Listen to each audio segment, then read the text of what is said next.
हरे कृष्णा। हम श्रीमद् भगवद गीता के 16वें अध्याय दैवी और आसुरी स्वभाव इसके श्लोक संख्या 1 से 3 को आज पढ़ने का प्रयास कर रहे हैं और इस पर आज हमारा चौथा दिवस है। श्री भगवान उवाच श्रीभगवान् उवाच। अभयं सत्त्वसंशुद्धिर्ज्ञानयोग व्यवस्थितिः अभयं सत्त्वसंशुद्धिर्ज्ञानयोगव्यवस्थितिः। दानं दमश्च यज्ञश्च स्वाध्यायस्तप आर्जवम् दानं दमश्च यज्ञश्च स्वाध्यायस्तप आर्जवम्। अहिंसा सत्यम् अक्रोधस्त्यागः शान्तिरपैशुनम् अहिंसा सत्यम् अक्रोधस्त्यागः शान्तिरपैशुनम्। दया भूतेषु अलोलुप्त्वं मार्दवं ह्रीरचापलम् दया भूतेष्वलोलुप्त्वम् मार्दवम् ह्रीरच अचापलम्।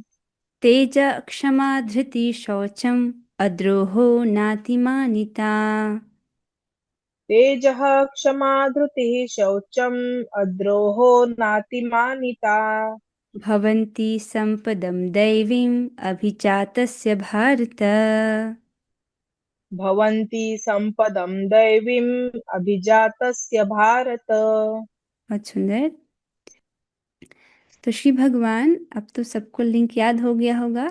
इन 3 श्लोकों में दैवी स्वभाव का वर्णन कर रहे हैं। जिन व्यक्ति में इस प्रकार के गुण हैं वह भगवान के पुरुषोत्तम योग, जो भगवान ने 15वें अध्याय में कहा, उस ज्ञान को यथावत समझ सकते हैं। और जो आसुरी स्वभाव वाले हैं वो भगवान के ज्ञान को नहीं समझ सकते हैं। तो यहाँ पर भगवान दिव्य गुणों का वर्णन कर रहे हैं, जो कि वर्णाश्रम के, वर्ण और आश्रम के विभिन्न विभिन्न गुण हैं। तो भगवान कहते हैं, हे भरतपुत्र, निर्भयता, आत्मशुद्धि, आध्यात्मिक ज्ञान का अनुशीलन, ये तीनों गुण किसके बताए थे? सन्यासी के। दान, आत्मसंयम, यज्ञपरायणता, ये 3 गुण किसके हैं? गृहस्थ के। वेदाध्ययन, ये किसका गुण पढ़ा हमने? ब्रह्मचारी का। यस, ब्रह्मचारी का। ठीक है। और फिर है तपस्या, ये किसका है? वानप्रस्थ का, जिसको हम आज पढ़ेंगे। सरलता, अहिंसा, सत्यता, क्रोध विहीनता, त्याग, शांति, छिद्रान्वेषण में अरुचि, समस्त जीवों पर करुण, लोभ विहीनता और लज्जा और संकल्प, ये सारे गुण हैं ब्राह्मण के। तेज, क्षमा, धैर्य, ये हैं क्षत्रिय के। पवित्रता, यहाँ पर वैश्य के लिए गुण बताया गया है, अर्थात उनके धंधे में पवित्रता, वो काला बाजारी ना करें, इस प्रकार से। ठीक है। ईर्ष्या तथा सम्मान की अभिलाषा से मुक्ति, ये शूद्र के लिए गुण बताया गया है। तो ये सारे दिव्य गुण हैं जो दैवी प्रकृति से संपन्न देवतुल्य पुरुषों में पाए जाते हैं। तो हम कई दिन से इस पर चर्चा कर रहे हैं, वहां से तात्पर्य को आगे पढ़ेंगे। अनुवाद व तात्पर्य कृष्ण कृपा मूर्ति श्री श्रीमद् एसी भक्ति वेदांत स्वामी शिव प्रभुपाद द्वारा। तो हमने कल कहाँ तक पढ़ा था? आपको ये याद रखना है कि इन दिव्य गुणों का मूल क्या है? क्या है? जो दैवी स्वभाव है वो शास्त्र के अनुसार चलने का गुण है, और आसुरी स्वभाव क्या है? मनमाना आचरण। तो हमने कल यहाँ तक पढ़ा था। गृहस्थ्य गुण हो गए थे। अब हम वानप्रस्थ आश्रम के जो गुण है, वानप्रस्थी के जो गुण है, उसको पढ़ेंगे। हाँ, तो वानप्रस्थ आश्रम के दिव्य गुण है तप, तपस्या, विशेष रूप से तपस्या। तो तपस या तपस्या वानप्रस्थों के लिए है। मनुष्य को जीवन भर गृहस्थ ही नहीं बने रहना चाहिए। उसे स्मरण रखना होगा कि जीवन के 4 विभाग हैं: ब्रह्मचर्य, गृहस्थ, वानप्रस्थ तथा संन्यास। अतएव गृहस्थ रहने के बाद उसे विरक्त हो जाना चाहिए। वानप्रस्थ आश्रम में पति पत्नी साथ में रहते हैं, लेकिन अपने पुत्र आदि से वो कट ऑफ कर लेते हैं और दोनों भक्ति करते हैं। ठीक है। और संतान उत्पत्ति का प्रयास नहीं करते हैं, तो मन जो है भक्ति में ही लगाते हैं। इस प्रकार से 4 विभाग हैं। यदि कोई 100 वर्ष जीवित रहता है तो उसे 25 वर्ष तक ब्रह्मचर्य, 25 वर्ष तक गृहस्थ और 25 वर्ष तक वानप्रस्थ तथा 25 वर्ष तक संन्यास का जीवन बिताना चाहिए। इस प्रकार से ये वैदिक धार्मिक अनुशासन के नियम हैं। इस प्रकार से मनुष्य का जीवन वैदिक नियमानुसार बताया गया है कि इस प्रकार से उसको अपना जीवन जीना चाहिए, ताकि उसको पारमार्थिक लाभ प्राप्त हो, जो मनुष्य जीवन का जो परम लक्ष्य है वो उसकी प्राप्ति हो। तो इसीलिए उसको केवल गृहस्थी नहीं बने रहना चाहिए, तो गृहस्थी के बाद वानप्रस्थ आश्रम में प्रवेश करे, जिसमें विशेष रूप से बताया गया है कि वो तपस्या करे। अब कैसी तपस्या करे, ये भी इम्पोर्टेंट है जानना। ठीक है। तो केवल घर त्याग, केवल बच्चों से आसक्ति करना, ये इतना पर्याप्त नहीं है। कुछ लोग कहते हैं कि हम वानप्रस्थी आश्रम में और क्या करते हैं, क्रिकेट देखते हैं, या रिटायर हो गए हैं घर में, मूवी देख रहे हैं, गोल्फ खेल रहे हैं, ये वानप्रस्थी का कार्य नहीं है। ठीक है, वो तो मूर्ख लोग करते हैं। तो यहाँ पर बताया उसके लिए विशेष तपस्या करनी है। उसको क्यों करनी है, क्योंकि गृहस्थी में गए थे, तो गृहस्थी में क्या है, भोग के संस्कार जब चित्त में रहते हैं तो उनका मार्जन करना बहुत आवश्यक है, ताकि वो संन्यास आश्रम में जा सके। ठीक है, वानप्रस्थी के बाद संन्यास आश्रम है। तो गृहस्थ जीवन से विरक्त होने पर मनुष्य को शरीर, मन तथा वाणी का संयम बरतना चाहिए, यही तपस्या है। तो 3 प्रकार की तपस्या यहाँ पर बताई गई है: शरीर की तपस्या, मन की तपस्या और वाणी की तपस्या। ये तीनों करना है वानप्रस्थी को। ठीक है। देखिए, तपस्या तो थोड़ी थोड़ी हर आश्रम में है ही, लेकिन वानप्रस्थी के लिए विशेष रूप से बोला गया है। ठीक है। अब यहाँ पर श्रीमद् भगवद गीता के 17वें अध्याय के 14वें श्लोक, 15वें श्लोक और 16वें श्लोक को हम पढ़ रहे हैं, जिसमें अ, वाणी, शरीर और मन की तपस्या का वर्णन है।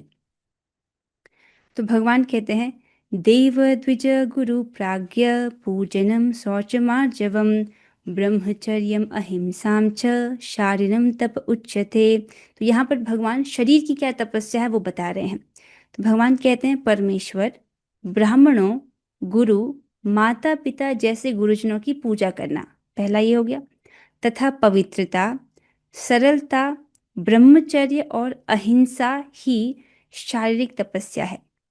तो इस प्रकार से शरीर की तपस्या का यहाँ पर वर्णन किया गया है।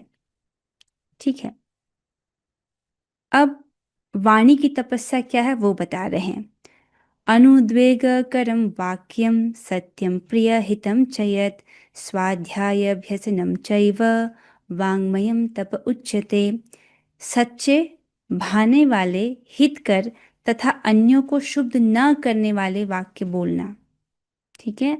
सच्चे भी हों, दूसरे को जो अच्छे लगें और उनके लिए हितकर हों, और हमारे शब्दों से किसी को शुद्ध ना हो जाए, दूसरे लोगों को हमारे शब्दों के द्वारा उद्वेग प्राप्त ना हो, तो ऐसे शब्दों को बोलना। और वैदिक साहित्य का नियमित पारायण करना, जैसे हम भगवद गीता के श्लोकों को पढ़ते हैं, तो इस प्रकार से श्रीमद् भगवद गीता भागवत के श्लोकों को पारायण करना, उनको गाना, ये क्या है, यही वाणी की तपस्या है।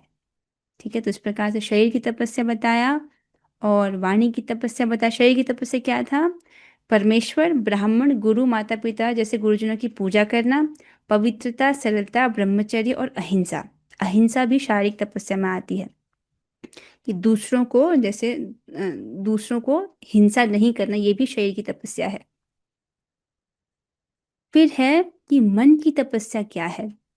मनः प्रसाद सौम्यत्वं मौनमात्म विनिग्रहः भाव संशुद्धिरित्येतत् तपो मानसमुच्यते। तथा संतोष, ये बहुत इंपॉर्टेंट है कि व्यक्ति के पास संतोष हो। इस जगत में जब व्यक्ति रजोगुण से प्रभावित होता है तो वो अधिक से अधिक चीज़ें जोड़ना चाहता है, मतलब बड़ा बड़ा घर हो, अच्छे से अच्छे कपड़े हो, गाड़ी हो, बंगला हो, ये हो, लेकिन मन में संतोष नहीं होता है। ठीक है। लेकिन मन की तपस्या क्या है कि संतोष हो, और ये भक्तों को प्राप्त होता है। भक्त चाहे कैसी भी अवस्था में रहे, भजन करने को मिल रहा है, प्रसाद मिल रहा है, कथा श्रवण मिल रही है, वो संतुष्ट रहते हैं। तो पहला है संतोष, सरलता, गंभीरता। जैसे यहाँ पर मौनम बोला गया है, तो मौन को ही यहाँ पर प्रभुपाद जी तात्पर्य में गंभीरता कह रहे हैं, तो ये मन की तपस्या है। आत्म संयम तथा जीवन की शुद्धि, ये मन की तपस्याएं हैं। कहाँ गए, भाव संशुद्धिरित्येतत्, अर्थात स्वभाव का शुद्धिकरण, तो ये जो है मन की तपस्या है। आगे चल के जब हम 17वें अध्याय में पहुंचेंगे तब हम इन चीज़ों को विस्तार में पढ़ेंगे। तो इस प्रकार से भगवान शरीर, वाणी और मन की तपस्या का वर्णन कर रहे हैं, जो कि विशेष रूप से वानप्रस्थ आश्रम के लिए बताया गया है। एक ही गुण बताया गया है वानप्रस्थ आश्रम के लिए, तपस्या, शरीर मन और वाणी की तपस्या करे। समग्र वर्णाश्रम धर्म समाज ही तपस्या के निमित्त है। यहाँ पर प्रभुपाद जी समझा रहे हैं कि केवल वानप्रस्थ आश्रम के लिए तपस्या नहीं है, ये जो पूरा वर्णाश्रम धर्म है वो तपस्या के निमित्त ही है। तपस्या के बिना किसी को मुक्ति नहीं मिल सकती। तो कोई सोचे कि मैं तपस्या नहीं करूं और मैं इस अश्वत्थ वृक्ष से बाहर चले जाऊंगा, तो ऐसा संभव नहीं है। ठीक है, तो जिनका तपस्या के लिए रुझान नहीं है, इसका मतलब अभी मन में अभी जो है दूषण है और उसको भौतिक जगत अच्छा लग रहा है, अर्थात अश्वत्थ वृक्ष में ही घूमना उसको अच्छा लग रहा है। आगे चलेंगे। इस सिद्धांत की संस्तुति न तो वैदिक साहित्य में की गई है, न भगवत गीता में, कि जीवन में तपस्या की आवश्यकता नहीं है और कोई कल्पनात्मक चिंतन करता रहे तो सब कुछ ठीक हो जाएगा। हाँ देखिए, तो जो भगवत गीता है, वैदिक साहित्य है, वह भी यही कहता है कि तपस्या करो। ठीक है, वह भी ऊट पटांग की तपस्या नहीं करनी। कुछ लोग जो हैं हरिद्वार चले जाते हैं और 12-12 साल तक हाथ खड़ा रखते हैं, इससे कौन सा ज्ञान प्राप्त हो जाएगा? या बहुत लंबे लंबे नाखून कर लेते, नाखून नहीं काटेंगे, इससे कौन सा ज्ञान प्राप्त होगा? आप भगवत गीता पढ़ रहे हो, 15वें अध्याय तक पहुंच गए हैं, क्या भगवान ने कभी ऐसी तपस्या करने को कहा? बाल बड़े कर लो, नाखून बड़े कर लो। तो ये सब ऊटपटांग की तपस्या नहीं, जो तपस्या भगवान कह रहे हैं वो वाली वांछित तपस्या। जैसे यहाँ पर भगवान ने वर्णाश्रम के दिव्य गुणों का वर्णन किया है, तो अपने अपने वर्ण अनुसार जो जो दिव्य गुण है उसका अभ्यास करना। ठीक है, और भगवान कौन सी तपस्या चाहते हैं भगवत गीता में, जो सबसे श्रेष्ठ है, जिसको भगवान ने परम गुह्य ज्ञान बोला है, वो है मन बना भव मद भक्तो मदया जीमाम नमस्कुरु मामे वैश्यसि सत्यम ते प्रति जाने प्रियोसि में। सदैव मेरा चिंतन करो, मेरे भक्त बनो, मुझे नमस्कार करो और मेरी पूजा करो, इस प्रकार तुम निश्चित रूप से मेरे पास आओगे, क्योंकि तुम मेरे परम प्रिय मित्र हो। तो ये जो चार आदेश हैं, ये सबसे यही तपस्या करनी है, यही सब परम गुह्य ज्ञान है पूरे भगवत गीता में। हाँ, तो यहाँ पर जो है, जो वैदिक साहित्य भी है, वो भी हमसे तपस्या करने को कहता है, और ये नहीं कहता कि कोई कल्पनात्मक चिंतन आप करते रहो और सब कुछ ठीक हो जाएगा। जैसे वेस्ट में, बाहर के देशों में वो लोग सोचते हैं कि हम कुछ मानसिक उपाय करेंगे, कुछ चिंतन करेंगे, उससे ठीक हो जाएगा। नहीं, वो सब क्या है? बेवकूफ़ी है। आजकल भी लोग जो है स्पिरिचुअलिटी पर ज्ञान देते हैं, ठीक है, लेकिन भगवान के बारे में नहीं बोलेंगे। ऐसे बड़े बड़े उनके बहुत सारे फॉलोअर्स हैं, स्पिरिचुअलिटी के ऊपर ज्ञान देंगे, आप बैठ जाइए, ध्यान लगाइए, लंबा लंबा सांस लीजिए, इस प्रकार से कहते हैं, भगवान के बारे में नहीं बोलते। दो ही तो चीज़ें हैं, भगवान और माया। भगवान को हटा दो तो क्या बचेगा? माया। तो बस इसका मतलब वो लोग केवल भौतिक चीज़ें ही, भौतिक चीज़ों पर ही ध्यान लगा रहे हैं, इससे कोई प्रगति नहीं होती है।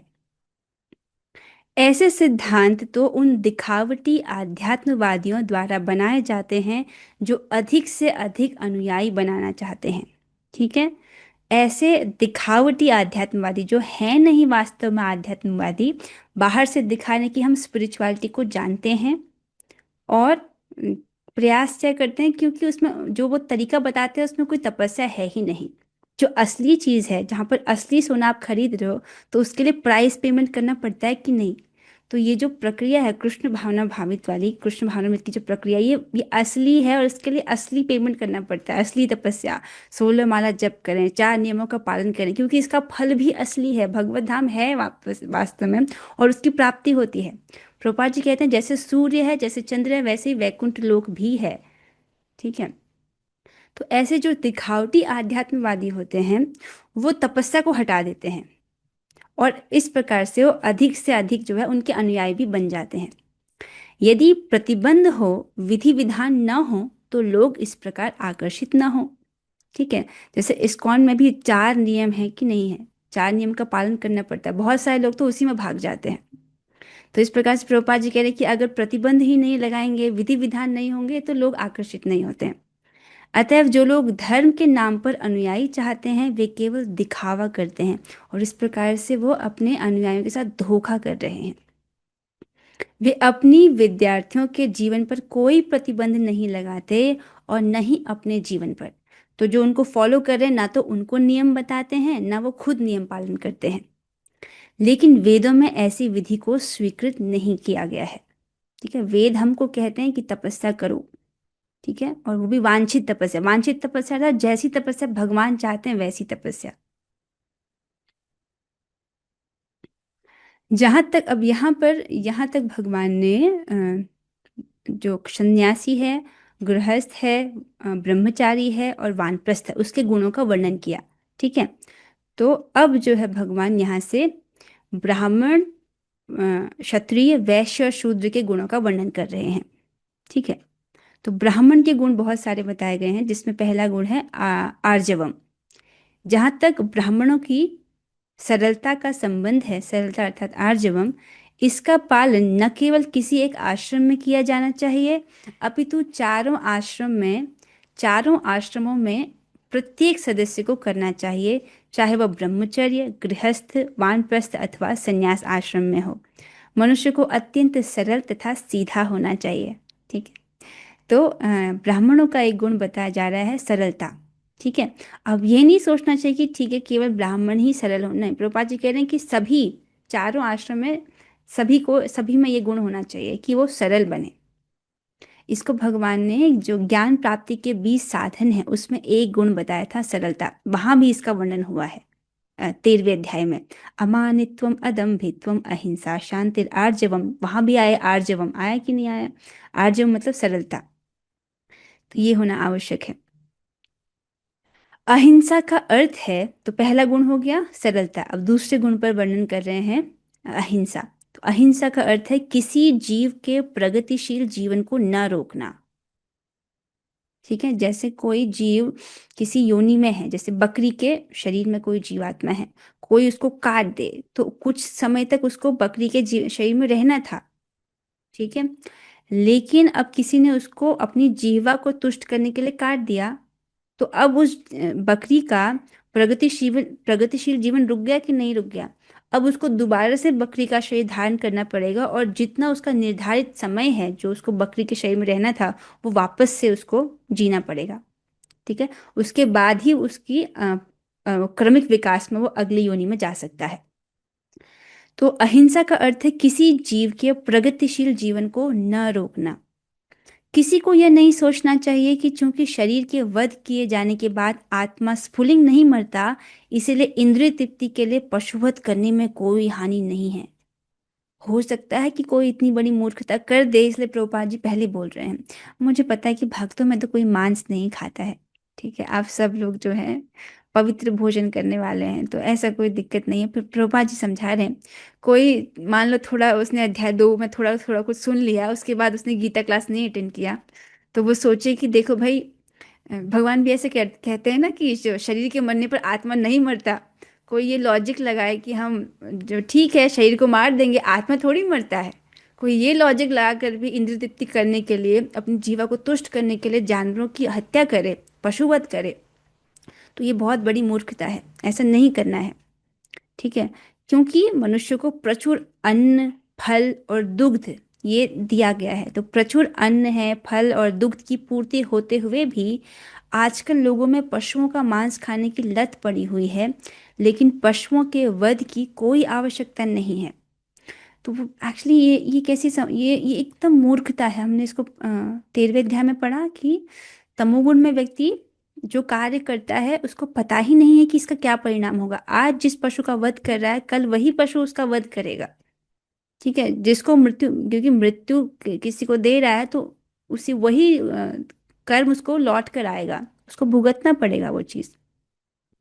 तो ये अज्ञानता का लक्षण है। तो लेकिन पशुओं के वध की कोई आवश्यकता नहीं है, यह आदेश हर एक के लिए है।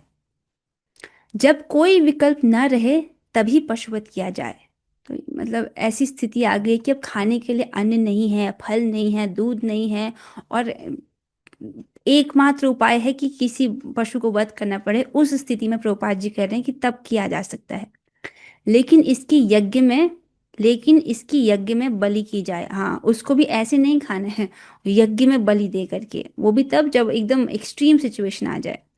जो भी हो, जब मानवता के लिए प्रचुर भोजन हो, तो जो लोग आध्यात्मिक साक्षात्कार में प्रगति करने के इच्छुक हैं, उन्हें पशु हिंसा नहीं करनी चाहिए। ठीक है। आध्यात्म में आगे बढ़ना चाहते हैं तो ये तो मांसाहार तो करना ही नहीं है, ये तो सारे भक्त जानते हैं। तो एक गुण हमने पढ़ा आर्जवम, दूसरा गुण है अहिंसा। अब आगे चलेंगे। वास्तविक अहिंसा का अर्थ है किसी की प्रगतिशील जीवन को रोका ना जाए। इसका क्या अर्थ है? किसी जीव की प्रगतिशील जीवन को रोका ना जाए, इसका क्या अर्थ है? इसको प्रभुपाद जी बहुत सुंदर ढंग से समझा रहे हैं। पशु भी अपने विकास काल में एक पशु योनि से दूसरी पशु योनि में देहांतरण करके प्रगति करते हैं। ठीक है। देखो, मनुष्यों को तो आपने समझा कि मनुष्य जब जो है मनुष्य के शरीर में जब जीवात्मा है, तब वो अपने कार्यों के द्वारा सतोगुण, रजोगुण और तमोगुण का संपर्क करता है। उसी अनुसार उसके चित्त में ये गुण संचित होते हैं और वैसा वैसा उसका चित्त बनता जाता है। जब वो शरीर त्यागता है तो वह जो उसकी चेतना है, जो देहात्मक बुद्धि है, वही उसको अगले देह में भी प्राप्त होती है। तो इस प्रकार से जो मनुष्य है वो देहांतरण करता है। ठीक है। अब लेकिन जो पशु है, अब उसका तो सतोगुण, रजोगुण, तमोगुण का नियम उस पर नहीं है, क्योंकि उस पर इतनी बुद्धि ही नहीं है कि वो सोच सके। तो वो कौन से नियम के अनुसार उनकी प्रगति होती है, इसको प्रभुपाद जी समझा रहे हैं। तो उनका क्रमिक विकास होता है। एक योनि में गए हैं, उसके बाद फिक्स है कि इस योनि के बाद वो इस योनि में जाएंगे, उसके बाद फिक्स है कि उसके बाद इस योनि में जाएंगे। इस प्रकार से जो 84 लाख योनियां हैं उसमें क्रमिक विकास का नियम है। ठीक है। तो अगर यदि किसी ऐसे पशु का वध कर दिया जाता है तो उसकी प्रगति रुक जाती है। ठीक है। मान लीजिए कोई मुर्गी है, उसको मुर्गी के शरीर में 2 साल तक रुकना था। ठीक है। किसी ने जब उसका 1.5 साल हुआ, उसको काट दिया। तो अब मुर्गी को अपने उस शरीर में आधा साल और बिताना था। ठीक है। अब किसी ने उसको काट दिया, तो क्या करना पड़ेगा? उसको एक और जन्म धारण करना पड़ेगा मुर्गी की योनि में, जिसमें उसको 6 महीने और बिताने पड़ेंगे।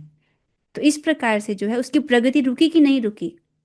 उसको वापस से जन्म का दर्द ग्रहण करना पड़ेगा, वापस से 6 महीने फिर बिताने पड़ेंगे, तब जाकर के वो दूसरी, उसके बाद जो दूसरी योनि है उसमें वो उसकी प्रगति होगी। तो इसको बता रहे हैं, यदि कोई पशु किसी शरीर में बहुत दिनों से या वर्षों से रह रहा हो और उसे असमय में ही मार दिया जाए, जब उसकी मृत्यु नहीं आई, असमय में मार दिया जाए, तो उसे पुनः उसी जीवन में वापस आकर शेष दिन पूरे करने के बाद ही दूसरी योनि में जाना पड़ता है। स्पष्ट है? अतएव अपने स्वाद की तुष्टि के लिए किसी की प्रगति को नहीं रोकना चाहिए। तो यही अहिंसा है। यहाँ तक कि आप इसको वहां मत देखिए, चींटियां देखिए। मान लीजिए किसी जीव को चींटी के योनि में 6 दिन तक रुकना था और वो तीसरे दिन में हमारे पैर के नीचे आ गई, तो उस बेचारे को फिर से चींटी बनना पड़ेगा और अपने 3 दिन जो है पूरा करना पड़ेगा। इसलिए कोशिश करना चाहिए कि जहाँ तक यथासंभव हो कि हमारे द्वारा कोई जीव को कष्ट ना पहुंचे, क्योंकि उसका भी क्रमिक विकास है, उसको हानि होती है। तो यही अहिंसा है। आई होप आपको समझ आया होगा। अब हम अगले गुण पर चलेंगे, यह है सत्यम। तो जब हम सत्यम कह रहे हैं तो आपको लग रहा होगा हाँ ठीक है, आसान है, सच बोलना। ठीक है। तो ये प्रोपा जी इसको बहुत अच्छे ढंग से समझा रहे हैं। सत्यम का अर्थ है कि मनुष्य को अपने स्वार्थ के लिए सत्य को तोड़ना मरोड़ना नहीं चाहिए। वैदिक साहित्य में कुछ अंश कठिन है, अत्यंत कठिन है, लेकिन उनका अर्थ किसी प्रामाणिक गुरु से जानना चाहिए। वेदों को समझने की यही विधि है। सत्यम का अर्थ है यहाँ पर शास्त्र से बोलना। शास्त्र में भगवान की वाणी है और वह तो सत्य है। तो भगवत गीता से बोलना, श्रीमद् भागवतम से बोलना, और उसको अपने स्वार्थ के लिए तोड़ना मरोड़ना नहीं। बहुत सारे ऐसे लोग हैं जो कि गीता से कोट करते हैं, लेकिन उसको अपने स्वार्थ, उसकी उसकी जो व्याख्याएं हैं वो अलग करते हैं। जैसे प्रभुपाद जी बताते हैं, भगवत गीता पर अनेक टीकाएं हैं, लेकिन वो गलत टीकाएं हैं, प्रमाणिक टीकाएं नहीं हैं। तो ये क्या है? सत्यम नहीं है, ये असत्यम, सत्य को असत्य कर दिया।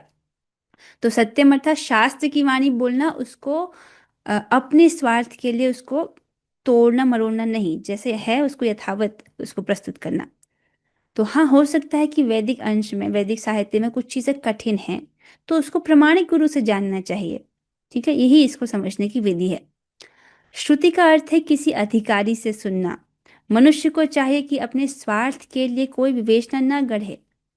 भगवत गीता की अनेक टीकाएं हैं जिसमें मूल पाठ की गलत व्याख्या की गई है।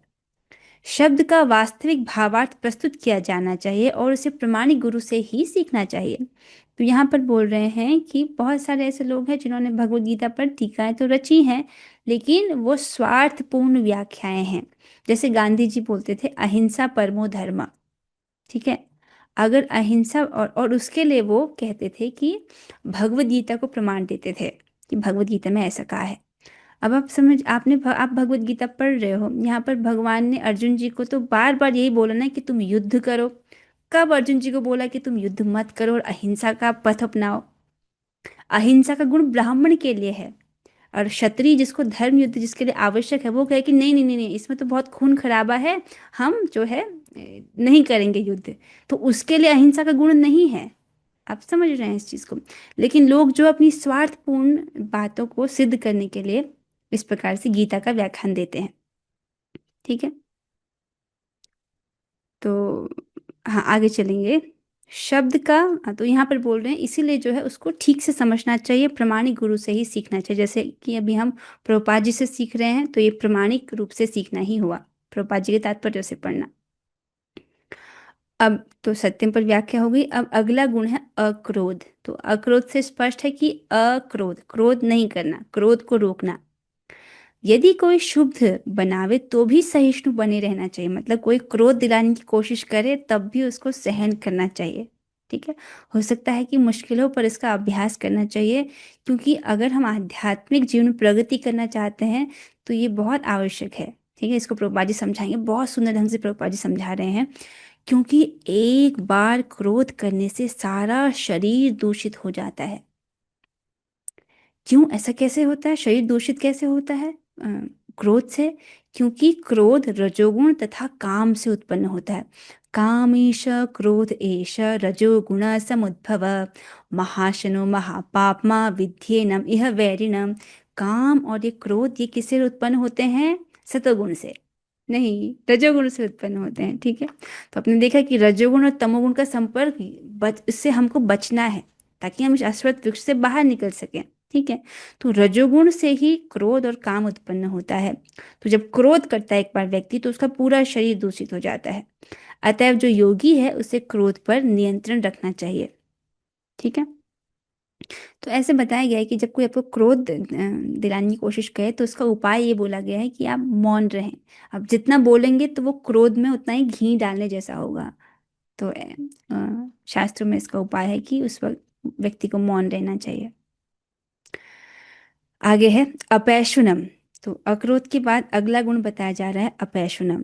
तो इसका अर्थ है कि दूसरे के दोष न निकाले और व्यर्थ ही उन्हें सही ना करे, मतलब दूसरों में दोष दृष्टि नहीं होना। ठीक है। और भक्ति में तो ये चीज जो है अपने आप आने लगती है। ठीक है। तो भक्त जैसे होते हैं, यू नो मधुमक्खी जैसे, और जो अभक्त होते हैं वो कैसे होते हैं? मक्खी जैसे। मधुमक्खी क्या करती है? जहां पर फूल हो, उनकी सुगंध आ रही है, उससे आकर्षित होकर फूलों पर बैठ जाते हैं कि अरे वो बहुत अच्छा फूल है, वो बहुत अच्छी सुगंध है, वहां पे वहां चले जाते हैं। और मक्खी क्या करती है? जहां पर मल है वहीं उसी से आकर्षित होती है। ठीक है। तो भक्त लोग क्या देखते हैं कि अरे इस व्यक्ति में ये अच्छा गुण है, ये सद्गुण है, उससे आकर्षित होते हैं, उसकी प्रशंसा करते हैं। लेकिन जो दुर्जन लोग होते हैं, दुष्ट लोग होते हैं, वो क्या देखते हैं? इसमें ये दोष है, ये गलत है, ये गलत है, वो गलत है, इस प्रकार से देखते हैं।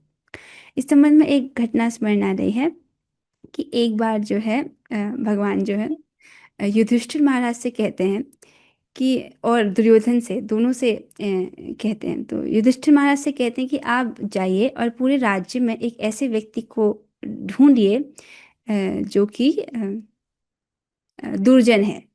ठीक है। और दुर्योधन से कहते हैं कि आप जाइए पूरे राज्य में और ढूंढिए ऐसा कोई व्यक्ति जो कि साधु है, ठीक है, सज्जन है। तो इस प्रकार से दुर्योधन जाता है। तो अब पूरे राज्य में वो ढूंढता है, लेकिन उसको सब में कुछ ना कुछ दोष दिखता है, क्योंकि जैसा हम होते हैं वैसे ही हमको दुनिया दिखती है। तो वो जाता है, उसको सब में कोई ना कोई दोष दिखाई देता है, इसलिए वापस आता है और कहता है हे जनार्दन, मुझे तो ऐसा एक भी व्यक्ति ना मिला, नहीं मिला जो साधु हो। ठीक है। उसके बाद जो है युधिष्ठिर महाराज जाते हैं और उनको बोला जाता है कि आप एक ऐसा व्यक्ति दिखाओ, ढूंढ के लाओ जो दुर्जन हो, ठीक है, जो दुष्ट प्रकृति का हो। तो युधिष्ठिर महाराज ढूंढने जाते हैं, उनको सब में सद्गुण दिखता है कि अरे इसमें, इस व्यक्ति में ये अच्छा गुण है, इस व्यक्ति में ये अच्छा गुण है, अरे ये तो इसमें बहुत आगे है। इस प्रकार से वो जाते हैं, उनको एक भी ऐसा व्यक्ति नहीं मिलता जो दुष्ट हो। तो इस प्रकार से वो भगवान के पास आते हैं, अगर कहते हैं कि हे जनार्दन, मैं तो किसी भी ऐसे व्यक्ति को नहीं ढूंढ पाया हो जो जो कि दुष्ट है, सभी तो साधु हैं इस राज्य में। तो इस प्रकार से जो है, अपैशनम का गुण है कि दूसरे के दोष न निकाले और व्यर्थ ही उन्हें सही ना करे। तो सही करने का अधिकार किसका है?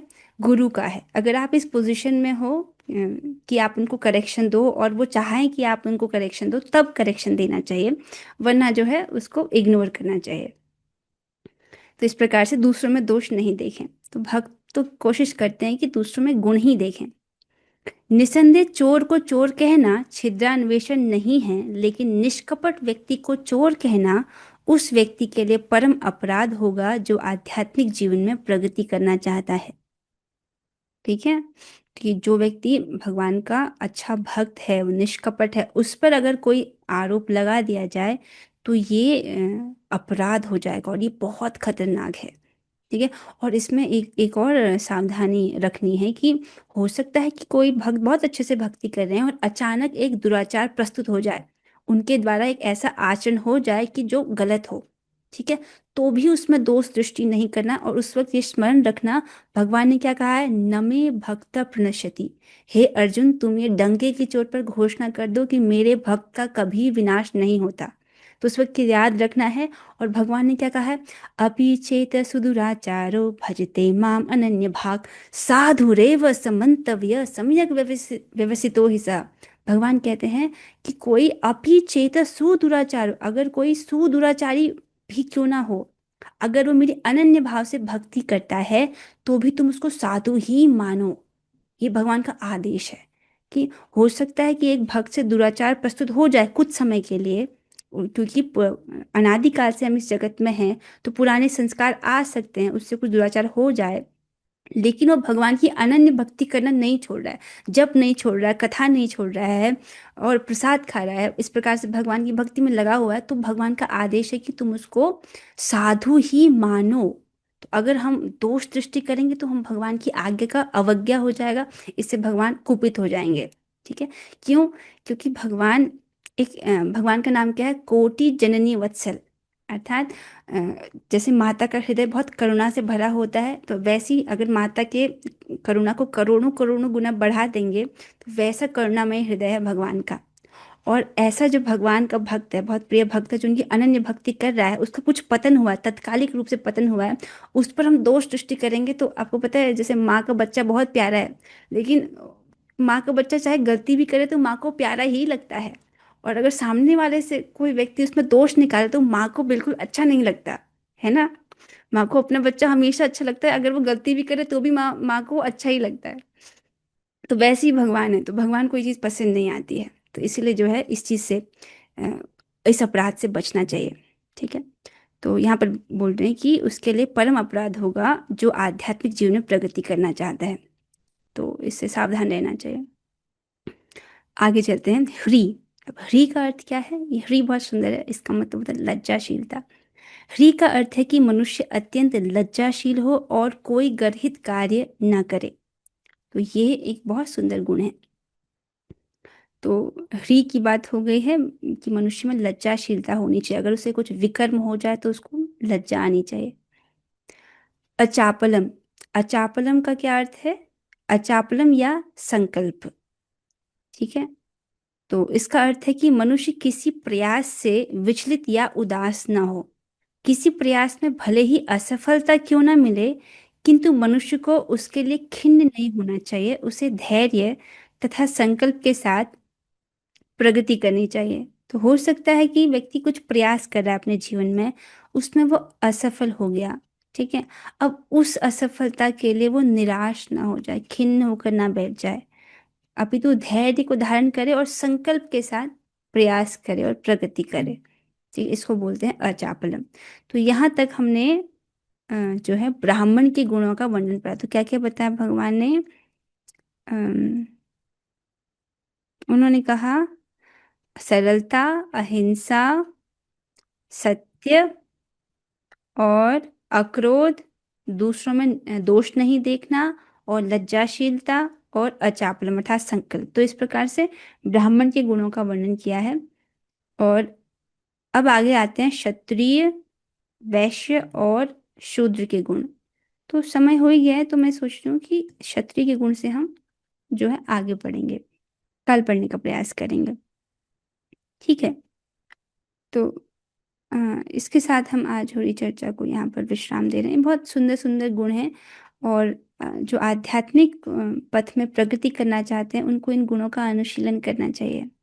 ओके, इससे पहले कि हम 3 बार हरे कृष्ण महामंत्र बोलें, यहाँ पर भक्तों के कुछ प्रश्न है, उसको देख लेते हैं। पारायण हम आज यहीं तक करेंगे। एक माता जी पूछ रही हैं कि छिद्रान्वेषण का क्या अर्थ है। देखो, छिद्र मतलब होता है छेद, छेद, और अन्वेषण मतलब खोजना। तो छेदों को खोजना अर्थात दूसरे में दोषों को खोजना। ठीक है।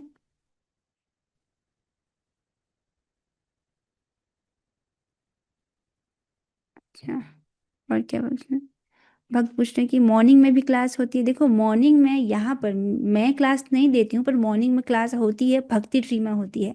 ठीक है। अगर आप और सीरियस ट्रेनिंग लेना चाहते हैं तो मैं आपको ज़रूर रिकमेंड करूँगी कि आप श्रीमान शुभ कृष्ण प्रभु जी की क्लास में आएँ। तो मॉर्निंग में भी क्लास करते हैं वो, और इवनिंग में भी क्लास करते हैं। जैसे अभी भगवत गीता की क्लास का समय है 8 से 9। ठीक है। इससे पहले होता है श्रीमद् भागवतम की क्लास होती है शाम को 7 से 8। मैं नहीं पढ़ाती हूँ, श्रीमान शुभ कृष्ण दास प्रभु जी पढ़ाते हैं और बहुत अच्छा पढ़ाते हैं। ठीक है। मेरी मॉर्निंग में क्लास नहीं होती है। और आजकल हम लोग मॉर्निंग में चैतन्य चरितामृत पढ़ रहे हैं, उसकी टाइमिंग है 10:30 से 11:30। ठीक है। मैं एक ही क्लास दे पाती हूँ, उसके लिए भी ठाकुर जी ने निमित्त बनाए हुए हैं, तो ये संध्या वाली क्लास है। और कुछ भक्त पूछ रहे हैं।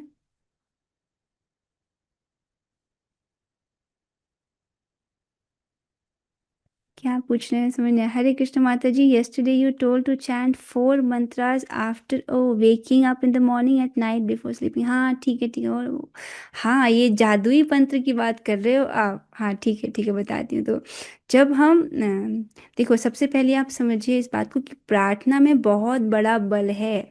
ठीक है, प्रार्थना में बहुत बड़ा बल है। और अगर हम प्रार्थना नहीं कर रहे हैं तो हम क्या कर रहे हैं। मतलब प्रार्थना तो करनी ही है, प्रतिदिन प्रार्थना करनी है।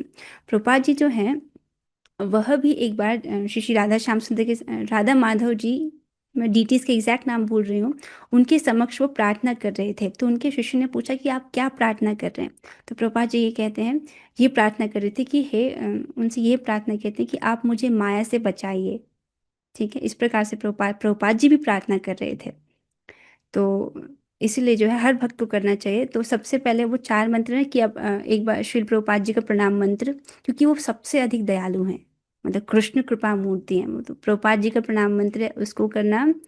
और भगवान श्री कृष्ण का प्रणाम प्रणाम मंत्र, क्योंकि भगवान श्री कृष्ण ऋषिकेश हैं, इंद्रियों को संयमित करने वाले हैं, उनको। और वैष्णवों का प्रणाम मंत्र है, क्योंकि वैष्णव बहुत दयालु होते हैं। जब हम उनका आह्वान करते हैं, उनका प्रणाम करते हैं, तो वो सुनते हैं, हम पर कृपा करते हैं। और महाप्रभु का प्रणाम मंत्र, महाप्रभु बहुत दयालु हैं। और मैं श्रीमती राधिका रानी को जो वो भी बोल देती हूँ, उनसे अवश्य प्रार्थना करें कि आप कृपा करके हमारी रक्षा करें, माया से मुझे बचाएं। और पूरे दिन भर प्रत्येक क्षण प्रार्थना करें कि अब मैं प्रत्येक क्षण आप मुझको भगवान की सेवा में नियोजित किए रखें। ठीक है। तो इस प्रकार से जो है आप प्रार्थना कर देते तो हम दायित्व एक प्रकार से गुरु महाराज पर, वैष्णवों पर, श्रीमती राधिका रानी पर, महाप्रभु पर, भगवान श्री कृष्ण पर ये दायित्व दे देते हैं कि आप हमको अपनी सेवा में प्रत्येक क्षण लगाए रखें और माया से बचाएं। तो इस प्रकार से वो हमारी रक्षा करते हैं। तो एक तो रात्रि को सोने से पहले, और जब आप सुबह उठते हो तब भी इस प्रार्थना को करें। तो प्रणाम मंत्र तो आपको आते ही हैं, तो इस पर प्रणाम करके उनको एक बार प्रार्थना कर देना आवश्यक है। समग्र वर्णाश्रम समझ समझ थी तपस्या के निमित्त है। हाँ, समस्त वर्णाश्रम सिस्टम तपस्या के निमित्त है ना। देखो, ब्रह्मचर्य आश्रम में भी तपस्या है, गृहस्थ आश्रम में भी तपस्या है, कुछ तम उसमें भी बोला गया है। और वानप्रस्थ में भी तपस्या है, संन्यास में तो तपस्या है ही।